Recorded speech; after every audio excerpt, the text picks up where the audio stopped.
Le jeu en ligne s'est terminé tragiquement. Un adolescent n'a pas pu gérer la défaite et a transformé sa colère en une attaque cruelle contre un camarade de classe handicapé. Les outils de jardinage sont devenus l'arme du crime.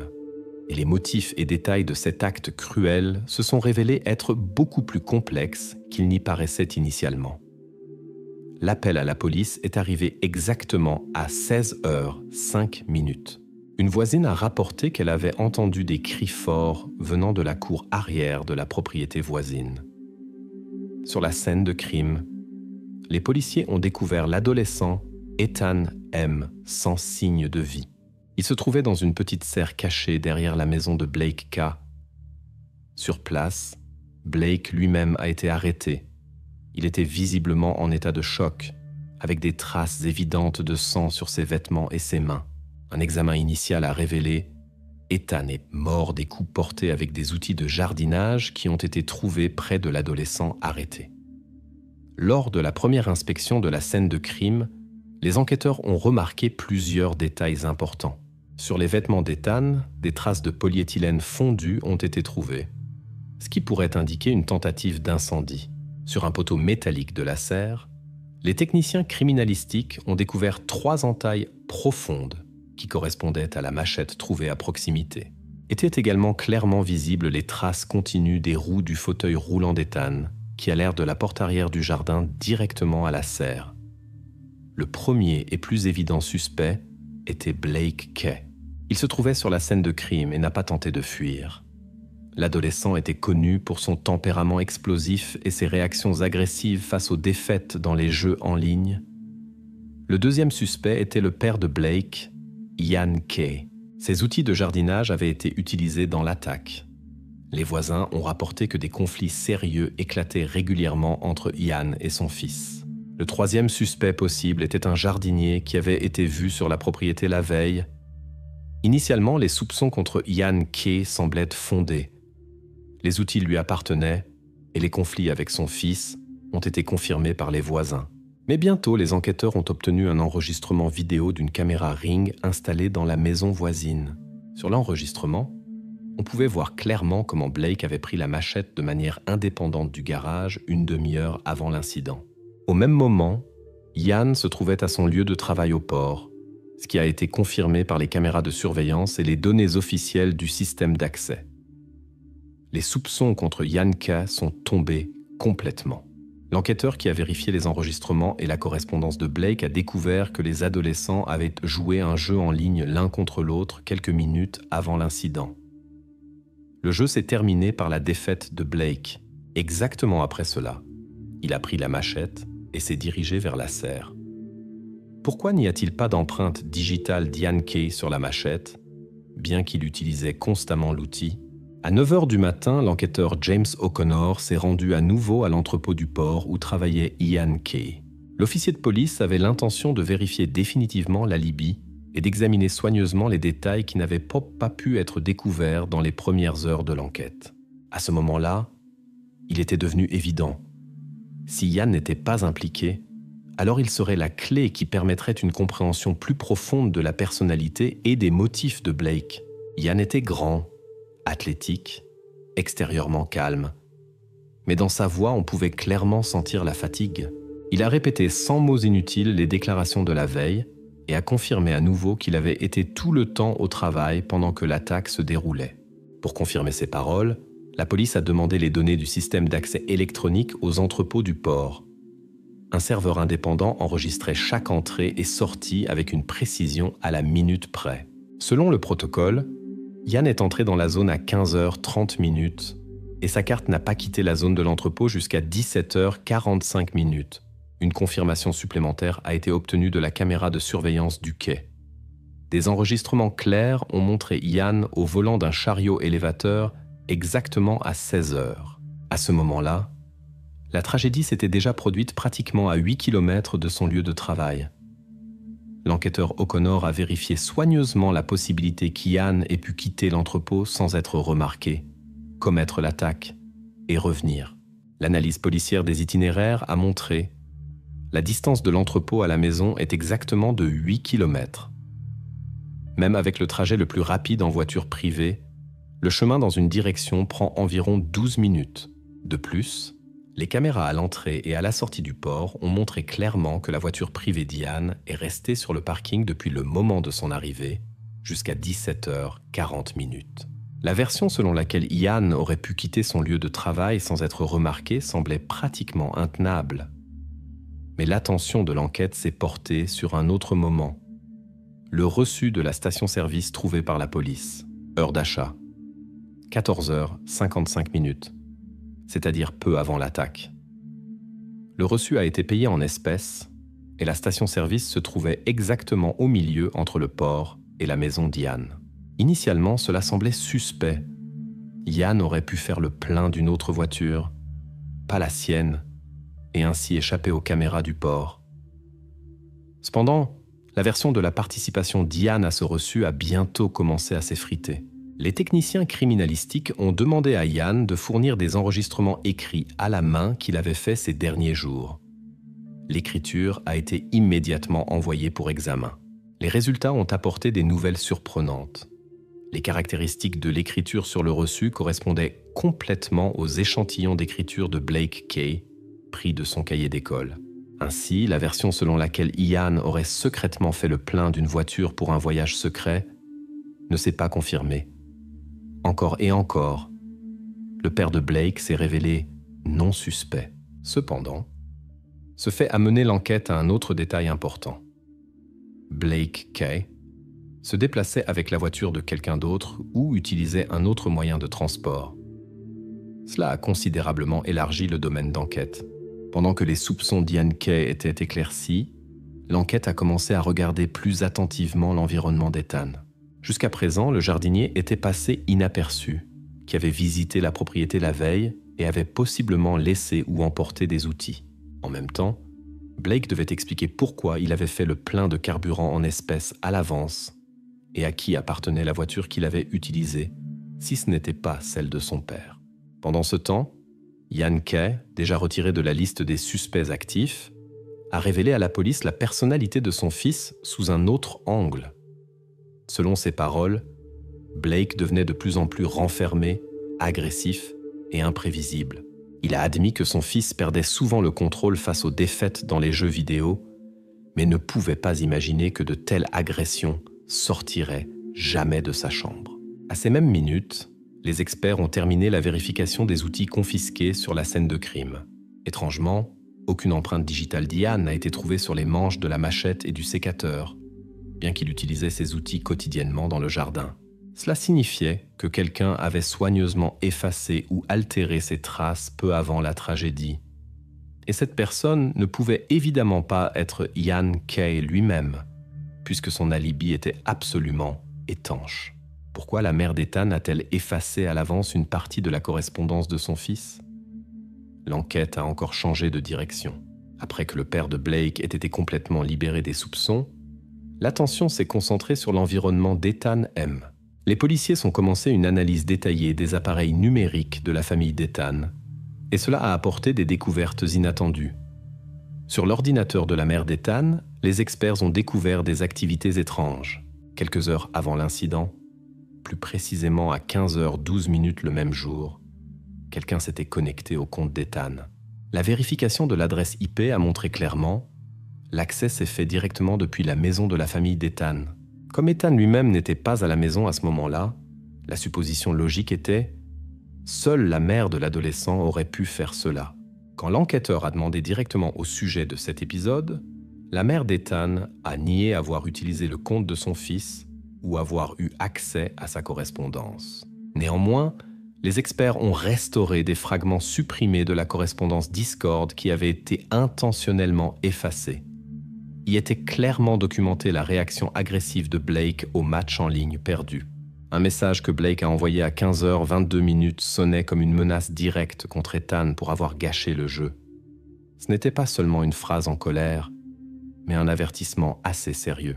L'enquêteur O'Connor a parlé à nouveau avec la mère d'Ethan et lui a demandé d'expliquer pourquoi ces messages avaient été supprimés de l'ordinateur de l'adolescent. La mère a répondu qu'elle ne savait rien d'aucune menace contre son fils et n'avait jamais lu ces messages privés. Mais les preuves numériques contredisaient ces mots. La connexion au compte avait été effectuée depuis son PC domestique et quelqu'un avait manifestement essayé de cacher la correspondance qui avait un rapport direct avec Blake. Les déclarations de la mère ont commencé à soulever des questions dans l'enquête, car elle ne pouvait manifestement pas avoir négligé ces messages tout en supprimant spécifiquement des fragments liés à Blake. Les enquêteurs ont soupçonné que cela pourrait être arrivé suite à la tentative de cacher des détails d'un conflit qui avait peut-être commencé beaucoup plus tôt et était plus sérieux qu'il ne semblait initialement. Parallèlement à l'enquête sur l'environnement d'Ethan, les enquêteurs ont eu une conversation avec le fils du jardinier qui avait précédemment été laissé en marge de l'enquête. L'adolescent, Jackson âgé de 13 ans, a expliqué à l'enquête qu'il avait soi-disant donné des astuces à Blake qui aidaient à gagner dans les jeux en ligne. Jackson a également ajouté que Blake, lui, devait maintenant quelque chose. À ce moment, il sembla à l'enquête qu'ils étaient tombés sur un motif important lié aux dettes et aux manipulations. Cependant, la vérification ultérieure a montré que les mots de Jackson n'étaient à rien de plus que de la vantardise juvénile. Aucune preuve réelle de l'utilisation de programmes ou d'autres manipulations n'a été trouvée. Néanmoins, ils ont laissé cette version officiellement ouverte pour le moment et ont attendu des confirmations ou des réfutations supplémentaires. Pendant ce temps, les experts ont examiné les archives des enregistrements des caméras Ring sur la propriété de la famille Blake. Un enregistrement vidéo du 30 mars, c'est-à-dire 5 jours avant la tragédie, a montré un détail inhabituel et troublant. Sur les enregistrements, Blake testait clairement la machette en frappant avec elle un vieux matelas qui était placé dans la cour arrière. Le coup a été exécuté une fois, avec un mouvement clairement calculé, exactement au centre. Pour l'enquête, ceci est devenu un signal sérieux. Blake s'était préparé à l'avance pour l'attaque, et l'incident dans la serre n'était pas une réaction spontanée à la défaite. L'apparition de cette vidéo a retourné l'image de l'incident et a montré que le conflit entre Ethan et Blake couvait depuis longtemps, et le jeu en ligne n'était que la goutte d'eau qui a fait déborder le vase. La police a obtenu un nouveau vecteur d'enquête, selon lequel le comportement de Blake pourrait avoir été planifié à l'avance et le conflit dans l'environnement d'Ethan était connu depuis longtemps. La voisine entend 4 coups métalliques. Le système d'alarme de la serre en a enregistré 3. Qui se trompe? 6 jours s'étaient déjà écoulés depuis que la tragédie dans la cour arrière de la maison de Blake avait bouleversé la vie des voisins et causé un choc profond dans la banlieue tranquille. Les techniciens criminalistiques ont continué leur travail de manière méthodique et minutieuse. L'attention de l'enquête s'est dirigée vers un détail inhabituel qui avait été négligé auparavant. Lors d'un interrogatoire supplémentaire mené par l'enquêteur O'Connor, la voisine qui avait appelé la police en premier a rapporté un détail important. La femme a dit avec certitude qu'au moment de l'incident, elle avait entendu exactement 4 sons métalliques caractéristiques qui rappelaient des coups d'un outil contre quelque chose de dur. Cependant, lorsque les techniciens criminalistiques ont vérifié à nouveau les données du système de sécurité installé dans la serre, ils n'ont vu que 3 sons enregistrés. Cette discordance nécessitait des explications. Le système d'alarme de la serre était clairement configuré pour capter des sons aigus avec une certaine fréquence et un certain volume. Tout son en dessous du seuil établi pourrait être négligé par le système. Sur cette base, les enquêteurs sont arrivés à la conclusion qu'un des coups avait dû être beaucoup plus faible que les autres. Qu'est-ce qui aurait pu causer un coup si silencieux? La réponse est venue après quelques heures, lorsque les techniciens criminalistiques ont examiné à nouveau la scène de crime et ont comparé toutes les preuves collectées.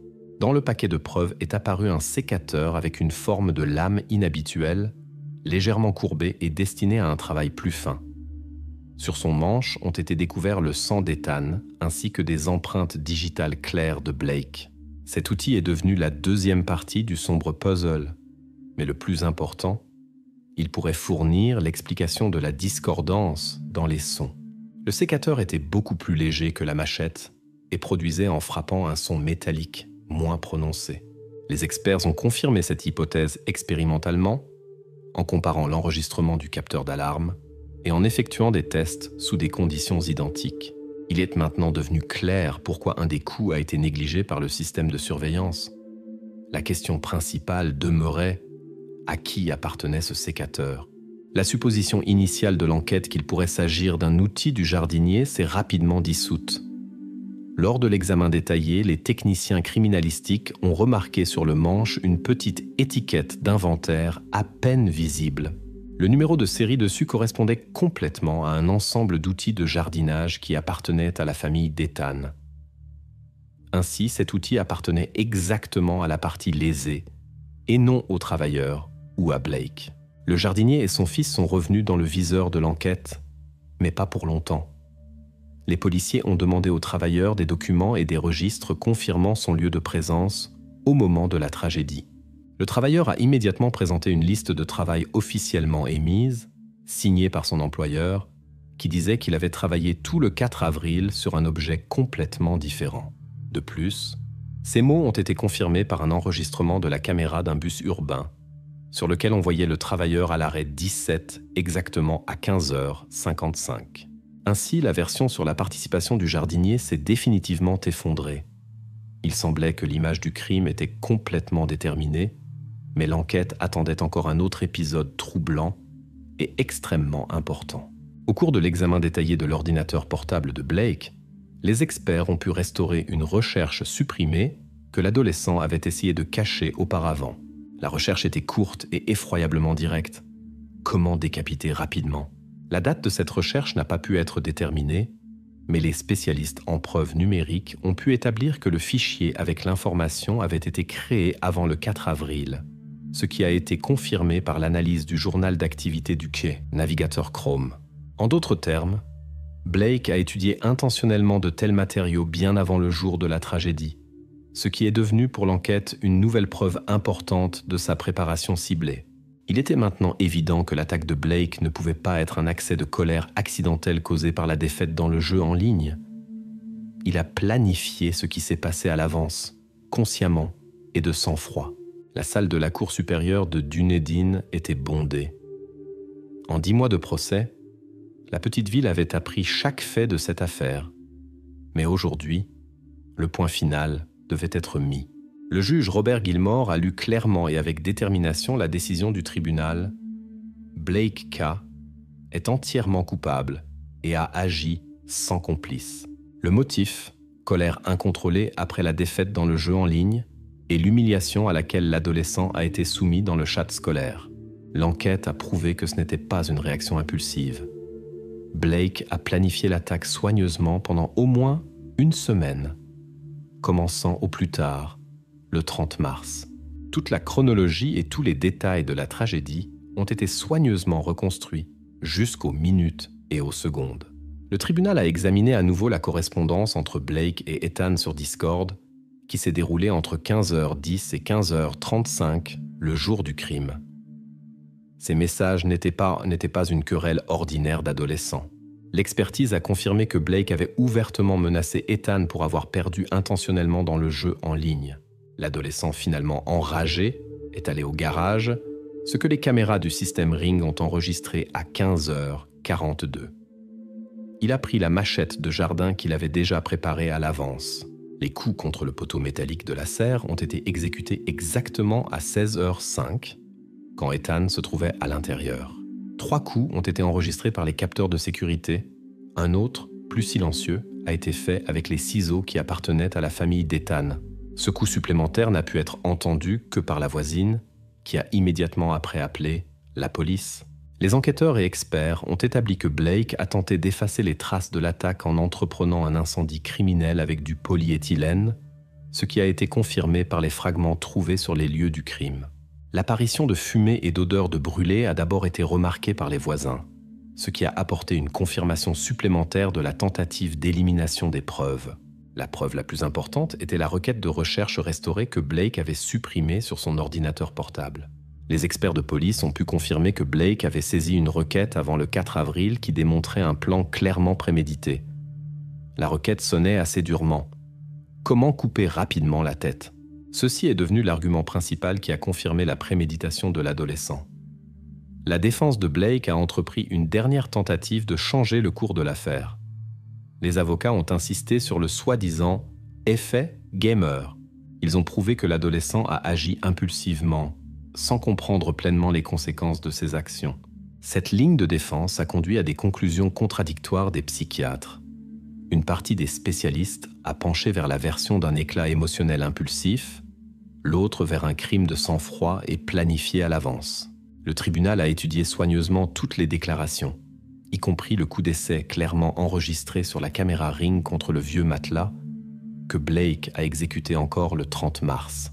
Ce détail en combinaison avec l'historique de recherche a convaincu le tribunal du caractère prémédité des actions de l'accusé. La séance a duré plusieurs heures avant que le juge lise le verdict final, résumant ainsi le travail de mois d'enquête et de procédure judiciaire. Dans la salle régnait un silence tendu quand le juge Gilmore a annoncé la décision finale. Le verdict était sévère et clair. Le tribunal du Dunedin High Court a trouvé Blake Kay entièrement coupable de l'attaque préméditée. L'adolescent a reçu une peine de 17 ans de détention juvénile, après quoi il doit continuer à purger la peine dans un établissement pénitentiaire pour adultes. La décision judiciaire a été annoncée sans émotion, claire et sèche. Le juge a mis le point final en frappant brièvement avec le marteau de bois. La séance était close, journalistes et spectateurs ont commencé à se disperser lentement et Blake a quitté silencieusement la salle d'audience sous la garde des huissiers. Le couloir s'est fermé derrière lui et pour de nombreux habitants de Dundee, cela signifiait la fin de l'un des chapitres les plus sombres de l'histoire de la petite ville. 5 ans durant, le frère et la sœur se trouvaient dans le même appartement. C'était une maison confortable dans un quartier tranquille de Bordeaux, où Théo revenait quotidiennement après le travail et s'endormait, sans même soupçonner qu'il passait ses nuits littéralement au-dessus d'Élodie, sa sœur cadette, qui, selon la version officielle, avait quitté la ville il y a 5 ans. Les voisins l'avaient vue pour la dernière fois en juin 2019, et depuis lors, elle n'apparaissait régulièrement qu'en ligne. Elle communiquait activement avec ses amis et publiait des photos de prétendus endroits différents. En réalité, tout ce temps, Élodie était ici, dans l'appartement numéro 24, dans une niche sous le lit artisanal de son frère. Matin du 3 mai 2024. Devant l'appartement numéro 24 se tiennent des agents de la police criminelle de Bordeaux. La porte s'ouvre sur commission rogatoire numéro BRD 245-0301, délivrée par le tribunal après réception de nouvelles informations sur la disparition d'Élodie P. En entrant à l'intérieur, la police remarque immédiatement un meuble inhabituel au centre de la pièce, un lit en bois massif, fait à la main, avec une large estrade. Initialement, rien n'éveille les soupçons. Cependant, l'enquêteur remarque un panneau légèrement surélevé à la base du lit qui semble avoir été récemment dérangé. L'ouverture de la construction prend une demi-heure et cette découverte change le cours de l'affaire. À l'intérieur de l'espace soigneusement dissimulé se trouvent des sacs en polyéthylène traités avec du gel de silice et du charbon actif, ce qui témoigne clairement d'une tentative de dissimuler toute trace de ce qui se passait. Après ouverture de l'emballage, les spécialistes découvrent les restes d'une femme. Plus tard, l'expertise judiciaire confirme qu'il s'agit bien d'Élodie, qui avait 29 ans quand on l'a vue pour la dernière fois. Les spécialistes de médecine légale affirment qu'elle s'y trouvait depuis juin 2019. Toutes ces années, Théo a vécu dans la même pièce, au-dessus de cette même niche, en parfaite ignorance ou, peut-être, en parfaite connaissance de ce qui était conservé sous lui. L'enquête se concentre sur les proches. Le premier, sous surveillance étroite, Théo P., propriétaire de l'appartement et frère d'Élodie. Il est difficile d'imaginer qu'une personne puisse vivre plusieurs années côte à côte avec une telle cachette sans soupçonner son contenu. Mais jusqu'à ce moment, la police n'avait aucune preuve directe pour l'arrêter.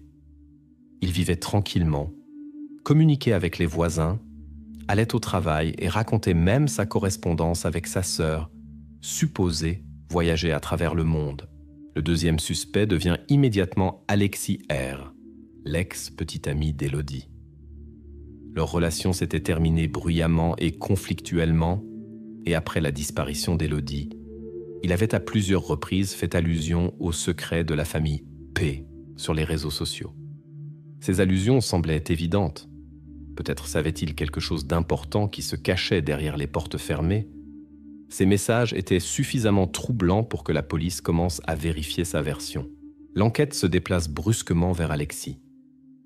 Les policiers étudient en détail sa vie privée, collectent les données de son activité en ligne et procèdent à une expertise génétique complète.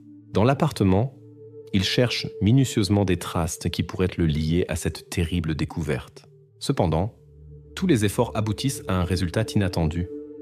Aucune cellule d'Alexis n'a été trouvée sur le polyéthylène ou les restes. De plus, selon les voisins et collègues, le jour de la disparition d'Élodie, il était loin de Bordeaux. Les enquêteurs comprennent que la version avec Alexis perd de sa force. Cette piste se ferme, forçant la police à revenir à la question principale. Le rôle de Théo lui-même dans cette affaire. Maintenant, l'enquête passe à l'étude des détails de la vie de Théo ces dernières années. Il doit expliquer comment sa sœur a pu se retrouver sous son lit et pourquoi il a maintenu tout ce temps l'apparence de sa vie active sur les réseaux sociaux. Les comptes bancaires de Théo sont vérifiés, ses itinéraires, ses achats et sa communication. La police entend découvrir comment il a pu si longtemps cacher la vérité, vivant quotidiennement côte à côte avec la principale pièce à conviction, et comment il a réussi à tromper les amis et parents d'Élodie. Cependant, malgré le fait que tous les faits et preuves pointent directement vers Théo, la police ne se précipite pas pour l'arrêter. Il leur reste à résoudre un puzzle plus complexe. Qui exactement créait l'activité sur les réseaux sociaux au nom d'Élodie? Qui exactement maintenait l'illusion de sa vie et pourquoi? Ces questions restent encore sans réponse. Et pour s'approcher de la solution, la police devra regarder plus profondément dans la vie privée et les motifs du frère de la jeune fille disparue. Pourquoi Alexis a-t-il publiquement fait allusion pendant des années aux sales secrets de la famille P, s'il n'existe aucune preuve directe de son implication? Le matin du 4 mai, les enquêteurs ont commencé à étudier plus attentivement le passé d'Alexis R, l'ancien petit ami d'Élodie. Le jour précédent, la police avait pratiquement exclu sa présence physique sur les lieux du crime, mais des questions demeuraient concernant son comportement étrange après la disparition de la jeune fille. Alexis était une figure publique sur les réseaux sociaux, faisant constamment des allusions transparentes aux prétendus sombres secrets de la famille P. C'est précisément cela qui poussait la police à le maintenir sous surveillance constante. La première étape des enquêteurs fut de vérifier les données officielles du service d'immigration. Selon les rapports, Alexis avait pris l'avion de Paris à Rome le 16 juin 2019, le même jour où Élodie fut vue vivante pour la dernière fois. Le vol retour était daté du 30 juin de la même année. L'alibi semblait impeccable. Se trouvant physiquement dans un autre pays, Alexis ne pouvait être impliqué dans les événements survenus dans l'appartement du cours de l'Isère. Cependant, dans la seconde moitié de la journée, l'enquête eut en sa possession un relevé bancaire d'Alexis, dans lequel se trouvait un détail troublant. 3 jours après son retour en France, le 3 juillet 2019, Alexis avait effectué un achat dans un des supermarchés de Bordeaux, une grande bouteille d'eau de Javel. Un tel achat dans le contexte criminalistique témoigne souvent d'une tentative de destruction de preuves ou de nettoyage du lieu du crime. Maintenant, les policiers décidèrent à nouveau de vérifier si Alexis n'avait pas eu un rôle de complice à distance. Les enregistrements téléphoniques confirmèrent que le jour de l'achat d'eau de Javel, Alexis était effectivement à Bordeaux. Les policiers le convoquèrent immédiatement pour un entretien. Alexis se présenta au commissariat volontairement, sans aucune résistance, et expliqua calmement l'achat de produits ménagers par le fait qu'en revenant de voyage, il nettoyait son appartement. Selon ses dires, c'était une routine habituelle après une longue absence. Dans son comportement, les enquêteurs ne remarquèrent rien de suspect. Alexis répondait clairement, avec assurance, ne se mêlant pas dans les détails. Néanmoins, l'enquête ne pouvait ignorer la coïncidence des dates et la nature de l'achat. La police eut une version de complicité à distance, supposant qu'Alexis aurait pu aider quelqu'un sans participer personnellement au crime lui-même. Les agents de police continuèrent d'étudier ses liens, correspondances et contacts dans l'espoir de trouver quelques preuves de cette version. Mais le soir du même jour, les enquêteurs reçurent l'information la plus importante du laboratoire de médecine légale. Selon la conclusion préliminaire des experts, les derniers signes de vie d'Élodie avaient disparu dans les 48 heures suivant le 16 juin 2019. Cette information confirma définitivement l'impossibilité de la participation d'Alexis à ce qui s'était passé. À ce moment-là, il se trouvait certainement à l'étranger. Les enquêteurs furent obligés de reconnaître que la version de sa participation directe tombait complètement. En même temps, le comportement d'Alexis continuait à paraître étrange et soulevait des questions. Pourquoi avait-il pendant tant d'années méthodiquement et publiquement jeté l'ombre sur la famille d'Élodie ? Peut-être la cause était-elle une déception personnelle après leur rupture bruyante, mais la police n'avait pas le droit d'agir sur la base de suppositions personnelles sans faits solides. Maintenant, l'attention de l'enquête se déplaçait progressivement vers l'autre côté de l'affaire. À la fin de la journée, les enquêteurs décidèrent qu'il était temps de vérifier la situation financière de la famille P et leurs relations internes. Peut-être était-ce là que se cachait le motif de ce qui s'était passé. Alexis devenait moins intéressant comme suspect, bien qu'il ne disparaisse pas complètement du champ de vision de l'enquête. Jusqu'à la fermeture officielle de cette direction, il fallait vérifier tous les faits par les canaux internationaux. Pourquoi des paiements étaient-ils régulièrement effectués depuis les comptes bancaires d'Élodie pour ses services en ligne, si, selon la version officielle, elle résidait depuis longtemps en Belgique? L'enquête s'est progressivement déplacée sur la figure de Théo P., le frère d'Élodie. Après que la version de l'implication de l'ancien petit ami Alexis ait été pratiquement exclue, l'attention de l'enquête s'est reportée sur les flux financiers à l'intérieur de la famille P. Depuis le début de la disparition d'Élodie, ses réseaux sociaux continuaient d'être actifs, créant l'illusion que la jeune fille avait déménagé vivre à l'étranger. Les parents et amis pensaient qu'elle vivait en Belgique. Cependant, les agents de police ne trouvèrent aucune preuve de sa présence physique hors de France depuis juin 2019. Lors de la vérification des comptes bancaires, la police réussit à établir un détail important. Les paiements réguliers pour les abonnements et services en ligne d'Élodie se poursuivaient sans interruption jusqu'en mai 2024. Lors d'une vérification plus approfondie des adresses IP, il s'avéra que toutes ces transactions étaient effectuées directement depuis l'appartement de Théo sur le cours de l'Isère. Il devint maintenant évident aux enquêteurs que quelqu'un maintenait consciemment l'illusion que la jeune fille vivait une vie normale ailleurs. La police commença à procéder à des interrogatoires, convoquant Théo plusieurs fois dans la journée. À la question sur les paiements, le frère répondit simplement et calmement. Il expliqua qu'Élodie lui avait supposément personnellement demandé de surveiller ses abonnements et de payer les factures, car elle avait eu des problèmes avec son nouveau numéro de téléphone belge. La vérification de la compagnie téléphonique montra tout autre chose. La carte SIM d'Élodie était inactive depuis juin 2019 et n'était jamais plus entrée sur le réseau. Pendant ce temps, les enquêteurs découvrirent encore un autre détail important, une transaction financière qui liait le frère et la sœur. En décembre 2018, Théo avait pris un gros crédit d'un montant de 60 000 €, prévoyant d'ouvrir une station de lavage auto. Dans ce crédit, Élodie servait de caution. En soi, une telle transaction n'était pas inhabituelle, mais c'est précisément ce fait qui était maintenant extrêmement important. Si Élodie avait officiellement disparu ou été déclarée portée disparue, la banque aurait pu commencer le processus de remboursement anticipé du crédit, ce qui aurait manifestement créé pour Théo de sérieux problèmes financiers. Lors de la communication avec les parents de la famille P, les enquêteurs firent face à encore une autre version. La famille commença à affirmer qu'Élodie avait supposément quitté la France et s'était consciemment cachée pour ne pas rembourser les dettes du crédit commun. Cette version semblait plausible au premier regard, mais n'était pas confirmée par les faits réels et les transactions bancaires. Néanmoins, l'enquête enregistra soigneusement cette déclaration et continua la vérification.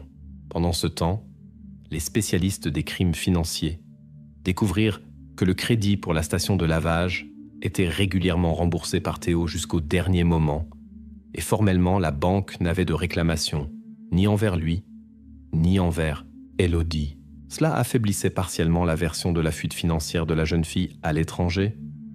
Cependant, la percée décisive arriva vers la fin de la journée de travail. Un des enquêteurs, étudiant les relevés de la carte bancaire de Théo, tomba sur un ticket de caisse du magasin de bricolage Leroy Merlin, daté du 17 juin 2019, le lendemain de la dernière apparition enregistrée d'Élodie.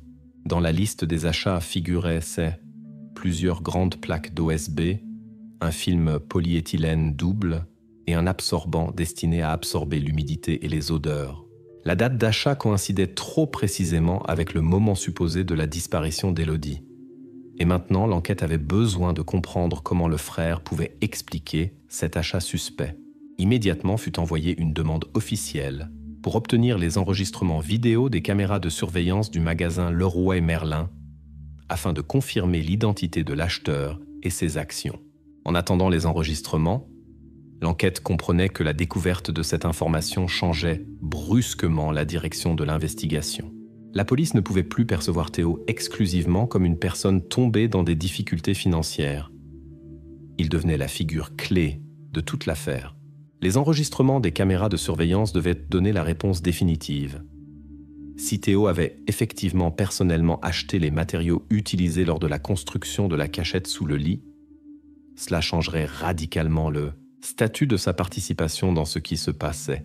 L'enquête s'arrêta sur ce moment tendu. Les heures suivantes étaient décisives, car les preuves vidéo pouvaient définitivement confirmer qui exactement était responsable de tout ce qui se cachait dans l'appartement numéro 24 sur le cours de l'Isère. Qu'ont exactement enregistré les caméras de vidéosurveillance du magasin Leroy Merlin et comment cela va-t-il changer le statut du frère d'Élodie?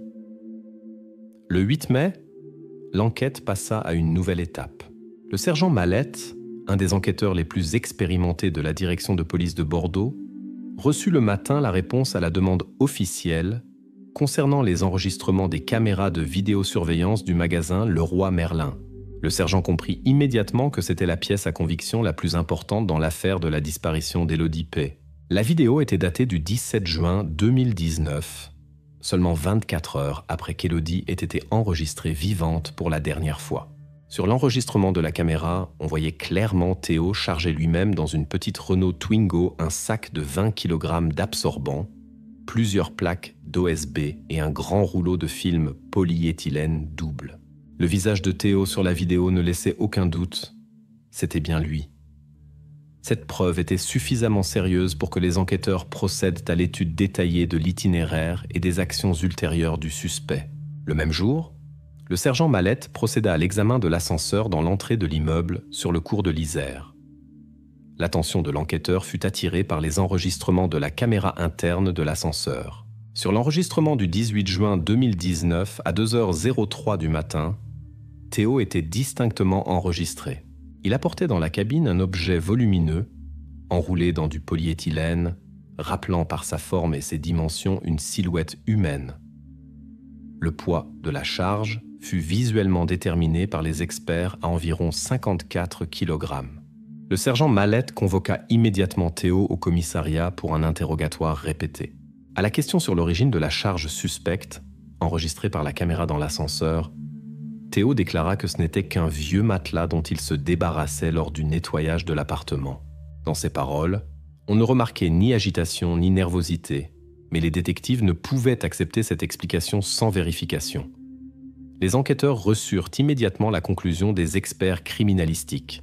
Ils confirmèrent que par sa forme et sa masse, l'objet apporté dans l'ascenseur ne pouvait en aucun cas être un matelas. La conclusion était sans équivoque. L'objet avait des contours nets d'une silhouette humaine et correspondait par tous les paramètres à ce que la police avait découvert sous le lit estrade. Maintenant, les paroles de Théo semblaient encore plus douteuses aux yeux de l'enquête. Durant la journée, l'avocat de Théo et ses parents tentèrent d'induire l'enquête en erreur, affirmant que tous les matériaux de construction achetés étaient destinés à la réparation de la loggia. Pendant un certain temps, cette version pouvait effectivement paraître convaincante. Cependant, les témoignages des voisins et l'examen de la loggia elle-même dans l'appartement numéro 24 exclurent complètement la nécessité d'une telle réparation, ce qui signifiait la fermeture d'encore une fausse piste. Vers le soir, les enquêteurs reçurent un certificat officiel d'Interpol. Les doutes qui subsistaient encore concernant le rôle de l'ancien petit ami d'Élodie, Alexis R., était maintenant définitivement levé. Il fut officiellement confirmé qu'Alexis se trouvait effectivement en Italie les jours où l'irréparable s'était produit. Ainsi, cette fausse piste se fermait définitivement et irrévocablement. Maintenant, toute l'attention était focalisée exclusivement sur Théo et ses actions. Les enquêteurs, convaincus de la fausseté des versions précédentes, prirent la décision d'étudier plus profondément la personnalité de Théo lui-même. La police décida de commander un portrait psychologique du suspect pour comprendre ses véritables motifs et les causes internes possibles qui auraient pu mener à de telles actions. Pour l'instant, il ne savait pas avec certitude ce qui l'animait exactement. Mais il comprenait que la révélation de cette information pourrait définitivement éclaircir toutes les circonstances de l'affaire. Maintenant, les enquêteurs attendèrent la conclusion psychologique. La personnalité de Théo, qui n'avait auparavant pas attiré l'attention de la police, devenait maintenant l'objet principal d'étude. Les enquêteurs espéraient que le portrait psychologique révélerait les véritables causes du comportement du frère d'Élodie et expliquerait comment il avait pu si longtemps mener une double vie, cachant les événements qui se déroulaient directement sous ses pieds. Comment Théo a-t-il pu pendant 5 ans mener une vie quotidienne dans l'appartement, sachant que les restes de sa sœur y étaient là cachés, et en même temps ne se trahir d'aucune façon? Vers la mi-mai, l'attention de l'enquête se focalisa définitivement sur la personnalité de Théo P. Les policiers s'étaient déjà assurés que c'était précisément lui qui achetait les matériaux utilisés pour créer la cachette, et c'était précisément lui qui apportait dans l'appartement le paquet suspect en juin 2019. Maintenant, il faisait face à une tâche plus complexe. Comprendre comment une personne pouvait mener une vie si mesurée quand elle rentrait quotidiennement chez elle et se couchait au-dessus d'un terrible secret, caché directement sous elle. Les enquêteurs demandèrent la documentation médicale de Théo et reçurent une réponse inattendue, qui pouvait éclairer de nombreux détails de son comportement. Selon le dossier médical, dès 2017, une anxiété généralisée avait été diagnostiquée chez Théo et des traits obsessionnels de personnalité avaient été enregistrés. Dans les conclusions médicales, il était question de son penchant obsessionnel pour l'ordre, la planification et la tendance à contrôler chaque détail de sa vie. Un tel diagnostic pouvait expliquer la minutie de Théo dans l'organisation de la cachette et la méthode de ses actions. Mais il n'expliquait pas le calcul froid et réfléchi avec lequel il avait pendant des années caché ce qui se passait. Les détectives procédèrent à un examen supplémentaire des documents financiers et révélèrent encore un autre fait troublant. De 2020 à 2023, Théo achetait régulièrement des absorbeurs d'humidité et des moyens desséchants spéciaux. Les tickets confirmant ces achats étaient à conserver. Cela signifiait qu'il n'avait pas seulement créé une cachette, mais qu'il surveillait aussi constamment pour que rien ne trahisse sa présence dans l'appartement. Il était évident qu'il était conscient de la nécessité de contrôler l'état de ce qui était caché sous le lit. Simultanément, l'enquête vérifia la version possible selon laquelle Théo aurait pu agir sous la pression d'une tierce partie, d'un extorqueur inconnu qui aurait pu le faire chanter pendant 5 ans. Les enquêteurs étudièrent les bases de données sur les groupes criminels, tentèrent de trouver tout lien ou contact suspect de Théo pendant toute cette période. Cependant, la base de données ne donna aucune correspondance. Cette version s'effondra rapidement, car il n'y avait pas la moindre preuve de chantage ou de pression extérieure sur le suspect. Tard le soir du 12 mai, les détectives procédèrent à un examen répété du smartphone de Théo, qui était en possession de la police. Là fut découvert un court brouillon de texte daté du 17 juin 2019 à 22h14. Dans le message figuraient seulement quelques mots « Elle est tombée, le sang coulait ». Cette courte phrase était la première indication directe que ce soir-là, il s'était passé quelque chose qui était devenu le point de départ des actions ultérieures de Théo. Le brouillon était manifestement destiné à quelque explication ou aveu, mais n'avait jamais été envoyé. Les experts commencèrent immédiatement une étude plus approfondie de ce message. Les analystes du département technique procédèrent à la récupération des données supprimées et à la vérification des appels effectués cette nuit-là. Parallèlement, l'enquête procéda à l'examen image par image des enregistrements des caméras et capteurs de l'entrée pour reconstituer le tableau exact de ce qui se passait dans la nuit du 16 au 17 juin. Les psychologues continuèrent de travailler sur l'établissement du portrait complet de Théo tentant de comprendre si une personne avec un tel profil psychologique pouvait commettre des actions qui, pendant de longues années, étaient restées cachées de l'entourage. Ils étudièrent son enfance, les relations avec la famille, la manière de communiquer avec les gens, les habitudes quotidiennes, tentant de construire un profil psychologique net. Selon leur opinion, c'était l'élément clé dans la compréhension de ses actions et actes.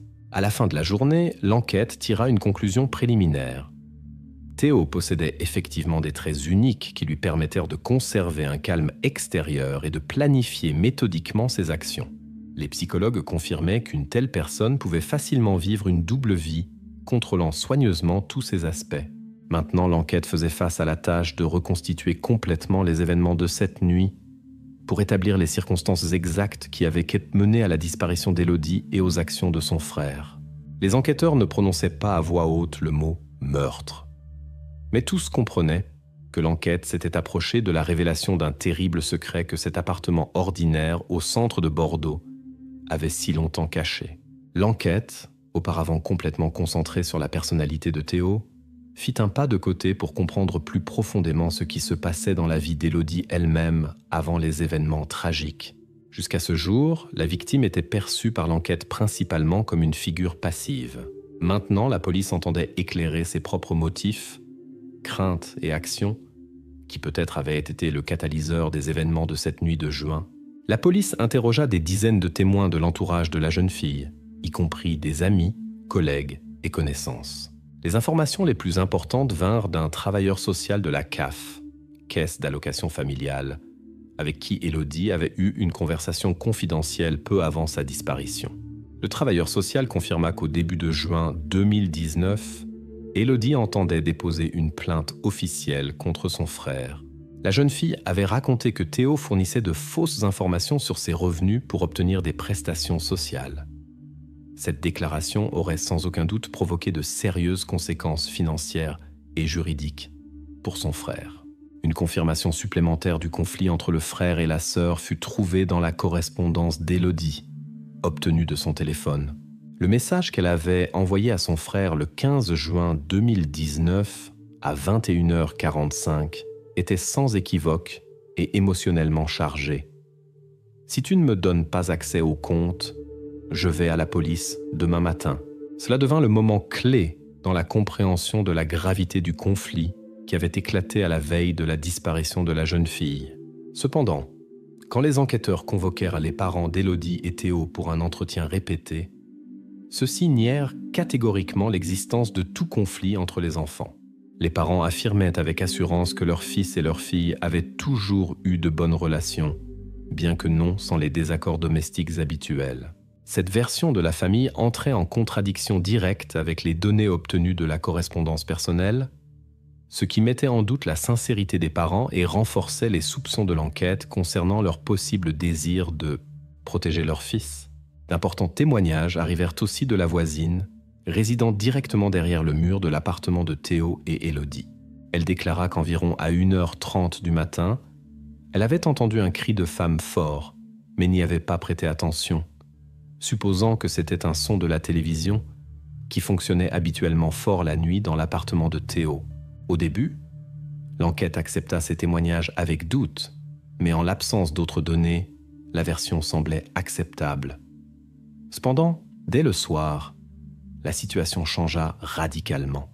La police reçut le rapport officiel de la compagnie énergétique sur la consommation d'électricité dans l'appartement, équipé d'un compteur électrique intelligent, Linky. Selon les données du rapport, dans la période de 1h à 2h du matin le 16 juin 2019, la consommation d'électricité dans l'appartement de Théo chutait brusquement au niveau de base, correspondant à un téléviseur éteint et à un nombre minimal d'appareils ménagers. Cela signifiait que les paroles de la voisine sur le téléviseur fonctionnant fort étaient probablement fausses ou qu'elle avait mal interprété ce qu'elle avait entendu. La situation décrite par la voisine ne correspondait pas aux données techniques qui devenaient être maintenant une source fiable d'informations. Les experts analysant les données énergétiques transmirent immédiatement toute l'information à l'expert médico-légal qui devait maintenant déterminer le plus précisément possible les cadres temporels de ce qui était arrivé à Élodie. Les indications du compteur électrique donnaient une base précise et objective pour comprendre les événements réels dans l'appartement dans ces minutes où avait résonné ce cri troublant. Les 24 heures suivantes, l'enquête les consacra à la préparation de la conclusion médicale basée sur les nouvelles données obtenues. La police comprenait que maintenant, la chronologie de la nuit du 15 au 16 juin devenait le facteur clé dans l'affaire. C'était précisément l'expertise médicale qui devait définitivement confirmer ou réfuter toutes les versions et établir à quel point les témoignages des témoins et les données techniques obtenues correspondaient au tableau réel des événements. L'expertise psychologique d'Élodie continuait aussi parallèlement. Les spécialistes tentèrent de comprendre ce qui exactement avait pu effrayer la jeune fille à un point tel qu'elle avait décidé d'aller à la police contre son propre frère. Il devenait évident que le conflit financier autour du crédit et des prestations sociales n'était peut-être que la cause superficielle, sous laquelle se cachèrent des motifs plus profonds et sérieux. La mort d'Élodie était-elle le résultat d'un accident tragique ou les actions étaient-elles intentionnelles ? 5 mois après la découverte de la terrible trouvaille sous le lit dans l'appartement du cours de l'Isère, l'enquête s'approcha de la phase finale. En octobre, le médecin légiste Dr Lachaud présenta officiellement le rapport final sur les causes et circonstances de la mort d'Élodie P. Ce document devait apporter une clarté définitive dans les événements de la nuit du 15 au 16 juin 2019. Dr Lachaud commença son intervention par une description détaillée des expertises menées. Les recherches médicales confirmèrent que la jeune fille avait reçu un traumatisme crânien causé par un objet contondant ou un coup violent contre une surface dure. Le caractère et la localisation des dommages correspondaient à une chute, mais selon l'opinion du médecin légiste, ce dommage en soi n'était pas létal. Le traumatisme lui-même n'aurait pas été critique s'il n'y avait pas eu les actions ultérieures qui furent entreprises immédiatement après ce qui s'était passé. Dr Lachaud accorda une attention particulière à la recherche détaillée de l'emballage dans lequel furent trouvés les restes d'Élodie. Sur la soudure thermique interne du sac polyéthylène, les criminalistiques découvrirent une particule microscopique de plastique, sur laquelle étaient conservées des traces de sueur contenant de l'ADN correspondant complètement à l'échantillon de Théo. Ces données confirmèrent que c'était précisément le frère qui s'occupait de l'emballage directement au moment de la tragédie. Les empreintes digitales partiellement conservées sur le sac furent aussi analysées. Cependant, elles étaient insuffisantes pour une identification sans équivoque. Par l'intermédiaire de son avocat, Théo tenta de présenter une explication alternative de ce qui s'était passé.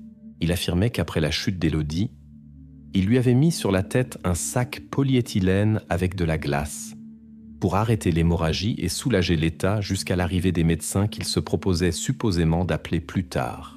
Initialement, cette explication semblait plausible, c'est pourquoi l'enquête ne se dépêchait pas d'exclure complètement cette version sans vérification supplémentaire. Cependant, les recherches ultérieures réfutèrent la déclaration de Théo. À l'intérieur du sac furent découvertes des microfibres spécifiques de l'emballage de légumes surgelés, habituellement utilisés dans le ménage comme compresse froide.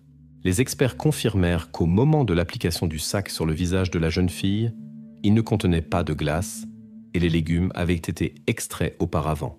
Ce fait détruisait complètement la version de Théo sur ses prétendues bonnes intentions.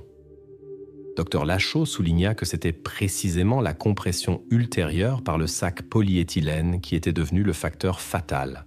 Le traumatisme crânien en soi n'aurait probablement pas été la cause de la mort s'il n'y avait pas eu d'autres actions entreprises menant à l'impossibilité de respirer.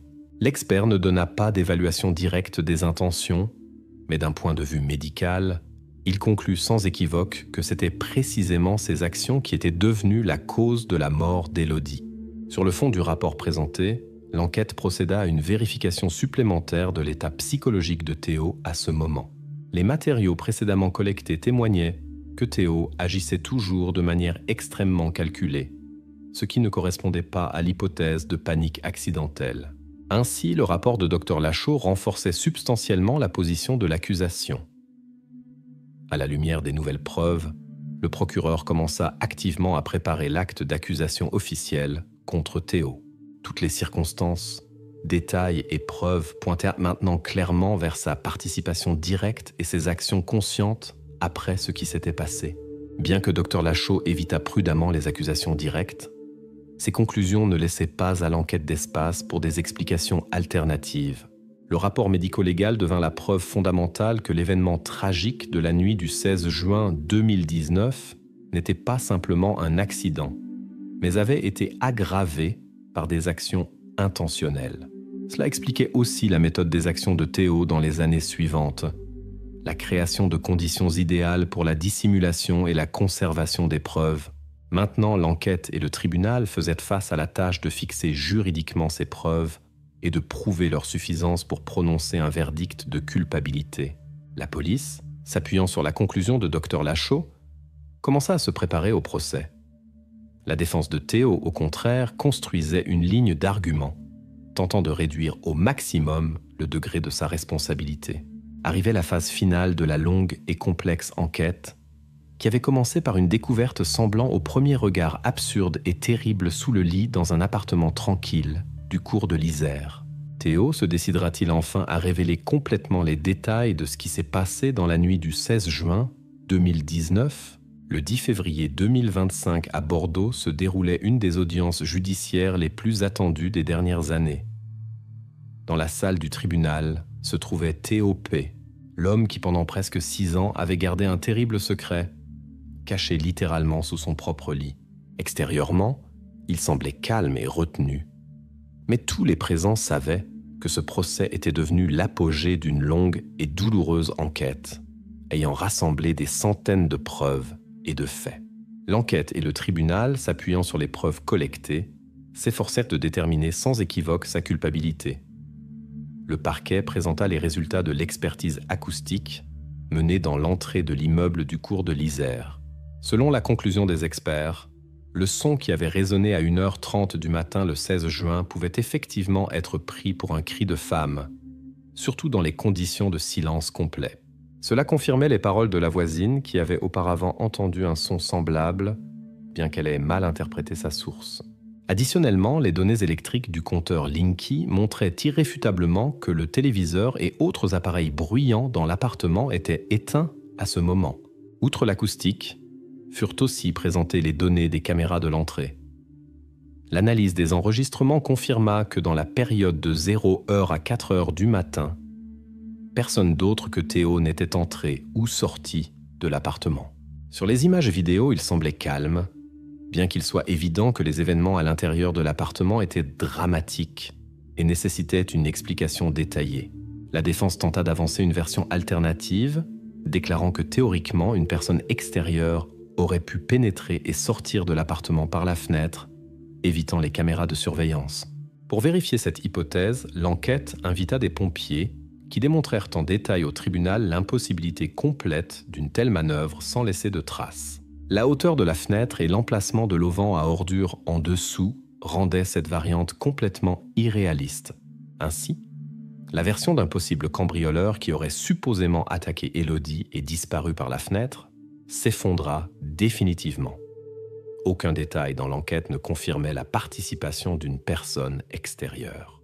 La police avait auparavant déjà vérifié tous les contacts et déplacements de personnes capables de pénétrer dans l'appartement, et toutes ces hypothèses avaient été fermées.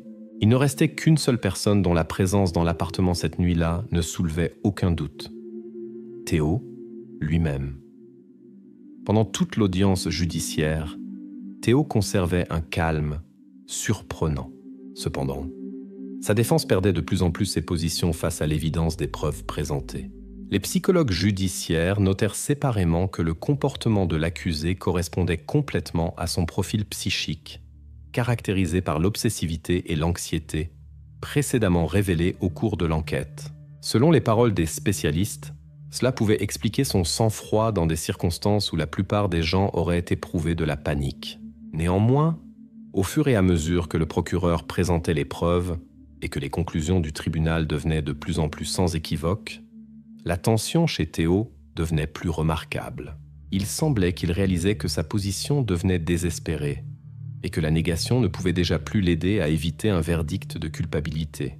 Finalement, en plein milieu de l'audience judiciaire, Théo demanda inopinément d'interrompre l'examen de l'affaire. Toute la salle se figea dans l'attente, quand l'accusé prononça lentement et prudemment « Si je dis tout, pouvez-vous réduire la peine ?» Cette déclaration provoqua la surprise et un choc silencieux dans la salle de tribunal.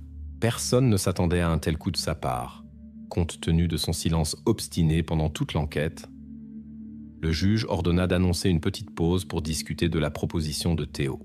Les avocats et le procureur se retirèrent rapidement pour des consultations, pendant que l'accusé lui-même restait calmement à sa place, regardant devant lui. Il semblait que c'était précisément cette décision qu'il avait évitée pendant de longues années, raconter ce qui s'était réellement passé cette nuit où la vie d'Élodie s'était interrompue.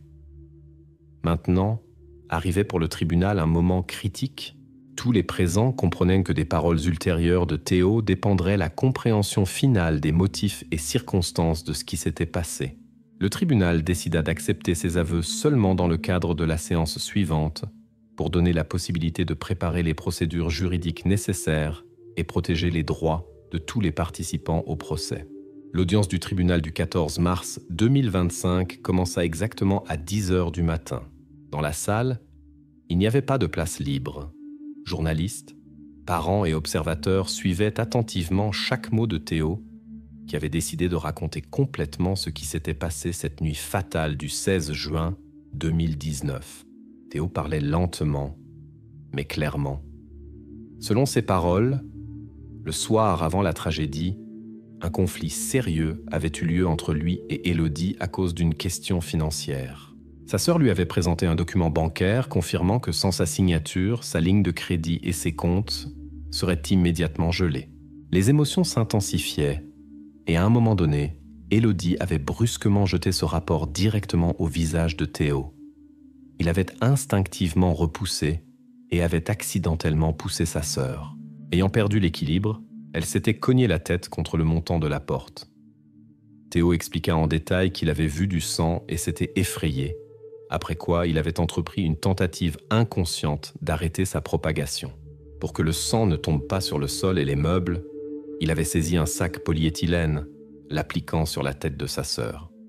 Mais dans la panique, il ne réalisait pas qu'ainsi il lui coupait l'accès à l'air. Seulement au bout de quelque temps, remarquant l'absence de respiration, Théo comprit que l'irréparable s'était produit. Ayant peur des conséquences et de la faillite, il décida de cacher le fait de la mort d'Élodie à tout prix. Les représentants de l'accusation vérifièrent minutieusement, étape par étape, chaque détail des aveux. Le ticket daté du 17 juin 2019 montra l'achat de matériaux nécessaires pour créer la cachette. Les expertises du polyéthylène confirmèrent la présence de sueur de Théo. Son ADN fut trouvé directement à l'intérieur de la couture de l'emballage. Les absorbants achetés par lui expliquaient l'absence de toute odeur suspecte dans l'appartement pendant presque 5 ans. Les traces électroniques, révélées par les experts en cybercriminalité, prouvèrent que c'était précisément Théo qui payait régulièrement les abonnements et services au nom d'Élodie depuis sa propre adresse IP pour maintenir l'illusion de sa vie en Swansea, Belgique. La carte SIM de la jeune fille elle-même restait inactive depuis la nuit de sa disparition, confirmant l'absence de toute participation physique de sa part. La vidéo des caméras de l'ascenseur et de l'entrée de l'immeuble confirma définitivement que c'était précisément lui qui déplaçait un volumineux paquet dans l'appartement la nuit après la tragédie. Les avocats de Théo insistaient obstinément sur la non-préméditation des actions, insistant sur l'état de panique après l'accident.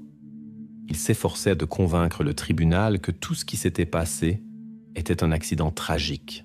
Cependant, le procureur présenta au tribunal une preuve importante. Un SMS de la banque, arrivé sur le téléphone de Théo le soir du 15 juin. Il y était clairement communiqué la possible congélation de tous ses comptes sans la signature d'Élodie. C'était le motif clé expliquant la volonté de cacher la mort de sa sœur.